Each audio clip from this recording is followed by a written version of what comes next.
और चलिए हेडलाइंस के बाद एक बार फिर से खबरों में आगे बढ़ेंगे। समंदर में हिंदुस्तान की ताकत का लगातार विस्तार हो रहा है। भारतीय नौसेना के बेड़े में कई शानदार जहाज हैं और इसी कड़ी में आज नौसेना को एक नया जहाज मिलने जा रहा है, INS निस्तार,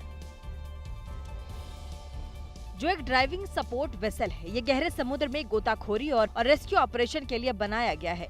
निस्तार का वजन तकरीबन 10,500 टन है। इसकी लंबाई 120 मीटर और चौड़ाई 20 मीटर से ज्यादा है। ये जहाज गहरे समुद्र में गोताखोरी अभियानों और संकटग्रस्त पनडुब्बियों से रेस्क्यू मिशन को अंजाम देने के लिए खास तौर पर डिजाइन किया गया है। ये जहाज न सिर्फ अत्याधुनिक है बल्कि पूरी तरह स्वदेशी तकनीक से भारत में ही डिजाइन और निर्मित किया गया है। हिंदुस्तान शिपयार्ड लिमिटेड ने इसके 75% से ज्यादा हिस्सों को भारत में ही बनाया है। हिंदुस्तान शिपयार्ड लिमिटेड विशाखापट्टनम में स्वदेशी निर्मित पहले डाइविंग सपोर्ट वेसल को आधिकारिक तौर पर भारतीय नौसेना को सौंपेगा।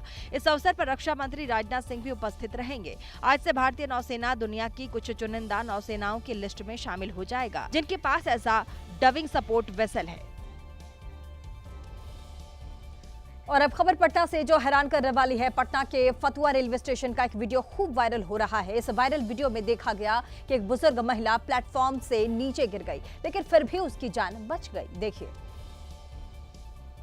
वीडियो में नजर आया कि रेलवे ट्रैक पर तेजी से ट्रेन चल रही है और ट्रैक के पास एक महिला जान बचाकर छिपी हुई है। वीडियो में दिख रहा है कि महिला लाल रंग की साड़ी पहने हुए है और अपनी जगह से टस से मस नहीं हो रही। कुछ सेकंड के बाद ट्रेन निकल जाती है और महिला का पति उसे उठाने के लिए रेलवे ट्रैक पर पहुंच जाता है। दरअसल ये बुजुर्ग पति पत्नी देवघर जा रहे थे, तभी इस महिला के साथ ये हादसा हो गया।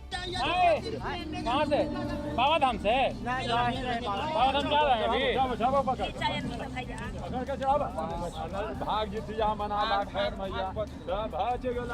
नया जन्म हो गलो। गनीमत रही कि इस बुजुर्ग महिला की जान बच गई, वरना न जाने कितने लोग इस तरह के हादसे में अपनी जान गंवा देते हैं। ताजमहल घूमने में आए एक पर्यटक परिवार ने अमानवीयता की सारी हदें पार कर दी। वो खुद ताजमहल देखने चले गए और बुजुर्ग को कार के अंदर बांधकर बंद कर दिया। आसपास के लोगों ने बुजुर्ग की हालत बिगड़ती देखी तो उन्हें कार से बाहर निकाला। देखिए, सीट से बंधे हुए वो ये बंधे हुए कपड़े से, और इसके चलते बुजुर्ग की जान बच गई।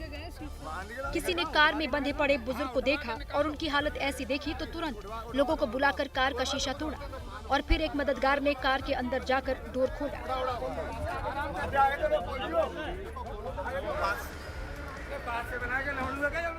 इस दौरान बुजुर्ग की हालत देखकर किसी का भी कलेजा कांप उठे।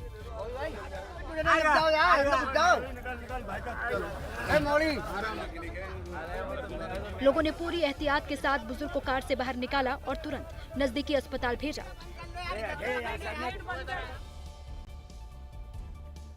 और बुजुर्ग तड़पते रहे। और साथ ही आपको बता दें, यूपी के मथुरा में एक शादीशुदा शख्स को एक लड़की से प्यार हो गया और दोनों के बीच 3 साल तक संबंध भी रहा, लेकिन अब उस शादीशुदा शख्स ने लड़की की हत्या कर दी है। 22 साल की मोनिका को पता भी नहीं था कि राहुल उसके साथ क्या करने वाला है। राहुल बाजार में मेहंदी लगाने का काम करता था और मोनिका एक दुकान में काम करती थी। राहुल ने फोन किया और मोनिका दौड़ी दौड़ी उसके पास चली गई, लेकिन इस बार राहुल उसकी हत्या करने की फिराक में था। राहुल ने पहले मोनिका की गला दबाकर हत्या की, फिर कमरे में ताला लगाया और कुछ देर बाद नशे की हालत में पुलिस के पास पहुंचकर कहने लगा, मुझसे गलती हो गई है। पुलिस ने फौरन राहुल को गिरफ्तार किया और कमरे से युवती का शव बाहर निकाला। जिस कमरे में राहुल ने मोनिका की हत्या की उसे 2 महीने पहले ही किराए पर लिया गया था और दोनों यहीं पर मिलते थे। अब पुलिस ये पता लगाने की कोशिश कर रही है कि राहुल ने मोनिका की हत्या क्यों की।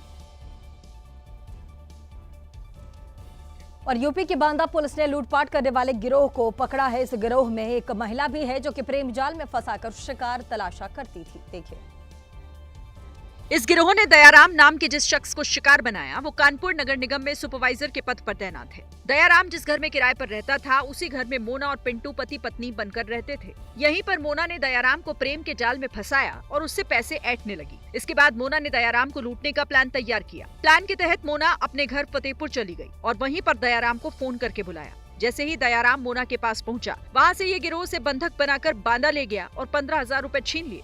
साथ ही सोने की अंगूठी और चेन भी उतरवा ली। दयाराम का कहना है कि उसके खाते से 3,80,000 रुपए भी निकाल लिए गए, लेकिन इनके चंगुल से छूटने के बाद दयाराम सीधे पुलिस के पास पहुंचा और पुलिस ने इन गिरोह के चारों सदस्यों को पकड़ लिया है। और यूपी के रामपुर में एक दारोगा पर आशिकी का ऐसा भूत चढ़ा कि उसने रेप विक्टिम से ही आपत्तिजनक चैट करना शुरू कर दिया। शिकायत के बाद आरोपी दारोगा को निलंबित कर दिया गया है। देखिए। आपकी सेवा में सदैव तत्पर रहने वाली यूपी पुलिस अब एक दूसरी तरह की सेवा देने के आरोप में घिर गई है। यकीन नहीं आता तो मिलक थाने में तैनात इन दारोगा जी को देख लीजिए। नाम के दारोगा हैं, लेकिन आरोपों के मुताबिक अपनी हरकतों से खाकी को दागदार कर चुके हैं। दरअसल हुआ यूं कि कुछ दिन पहले दुष्कर्म पीड़ित युवती दारोगा के पास पहुंची थी। इस दौरान युवती अपने पर हुए जुल्म और सितम की कहानी बता रही थी। दारोगा ने मदद का आश्वासन दे दिया, लेकिन आरोप है कि कुछ दिनों बाद दारोगा उदयवीर को आशिकी का भूत सताने लगा। लिहाजा दिन रात दुष्कर्म पीड़ित युवती से व्हाट्सएप पर अश्लील और आपत्तिजनक चैट करने लगे। यही नहीं, दर्जनों बार दारोगा ने वॉइस कॉल भी की। रोजाना इस तरह के मैसेजेस से तंग आकर युवती ने अधिकारियों से शिकायत कर दी। जैसे ही इसकी भनक दारोगा को लगी, तुरंत सरफराज नाम के सिपाही को पीड़िता के घर भेज दिया और सारी चैट्स डिलीट करवा दी। पूरे मामले पर जांच बैठा दी गई और आखिर में जांच के आधार पर आरोपी दारोगा उदयवीर को सस्पेंड कर दिया गया। और यूपी के महोबा में एक परिवार ने शिव पूजन का आयोजन किया और साथ ही इस कार्यक्रम में पड़ोसी को नहीं बुलाया। दावा है कि बदला लेने के लिए पड़ोसी ने घर की बुजुर्ग महिला की हत्या कर दी। देखिए। सावन के महीने में शिव पूजन कराना शुभ माना जाता है, लेकिन अगर पड़ोसी को शिव पूजा में नहीं बुलाया जाए तो हालात बदल सकते हैं। कुछ ऐसा ही हुआ अंबिका प्रसाद तिवारी के साथ। अंबिका प्रसाद ने बेटे के जन्मदिन पर शिव पूजा कराई थी, लेकिन पड़ोसी को ना बुलाने पर विवाद बढ़ गया। रात में मेरे पुत्र हार्दिक तिवारी का बर्थडे था, केक वगैरह काटा गया, रात में सब लोग घर पे रुके। इसको क्या है कि हम लोगों ने निमंत्रण नहीं दिया खाने का, तो ये काफ़ी रात में आया, गाली गलौज भी इसने की है, मैं देख लूँगा, जान से मार दूंगा। दावा है कि धमकी देने के बाद पड़ोसी ललतेश कुमार गुप्ता वापस तो चला गया, लेकिन अगली सुबह 82 साल की सावित्री देवी जब घर से बाहर निकली तो उन पर कुल्हाड़ी से हमला कर दिया, जिससे उनकी जान चली गई। हालांकि पुलिस कह रही है कि दोनों परिवारों में कूड़ा फेंकने को लेकर विवाद हुआ था, जिसके चलते ये घटना हुई। आरोपी को गिरफ्तार किया जा चुका है।